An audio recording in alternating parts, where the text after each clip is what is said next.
అరే సిద్ధు ఏంట్రా అప్పుడే వచ్చినావా? లే నాన్న, నీకు ఇష్టం అని చెప్పేసి చికెన్ బిర్యానీ పట్టుకొచ్చాను, కొంచెం తిని బొజ్జా. ఏంట్రా అలిగావా?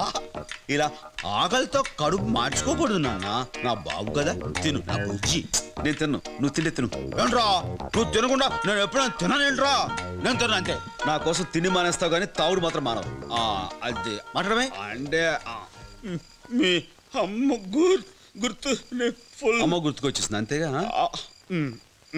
ఇదో వంక తాగాలనుకున్నప్పుడల్లా అమ్మను గుర్తు తెచ్చుకోవటం ఇది వేళాకోళం అయిపోయింది. అరే అంత మాట నగరా, ఇదే లాస్ట్ అండ్ ఫైనల్. నువ్వు రేపటి నుంచి చూసుకో, అయ్యి అస్సలే మానేస్తావా? రై నేను ఇప్పుడు ఏదో మాట్లాడినా సరే తాగుబోతారు మాట అంటారా. నువ్వు రేపు చూసుకో, షాక్ అయిపోతావు. చూద్దాం, అలాగే చూసుకుందాంరా. నా బాబు కదా, ఓ ముద్ద తినమ్మా. దా నా బంగారు, తినరా తిను. ఇగో ముక్క తిను, ఈ ముక్క నువ్వు తిను. అలాగే తింటాలేరా. ఇగో ఈ మెత్తని ముక్కలు నీకు, ఈ ముడుసలు నాకు. ఇంకొక ముద్ద నా బంగారు కదా.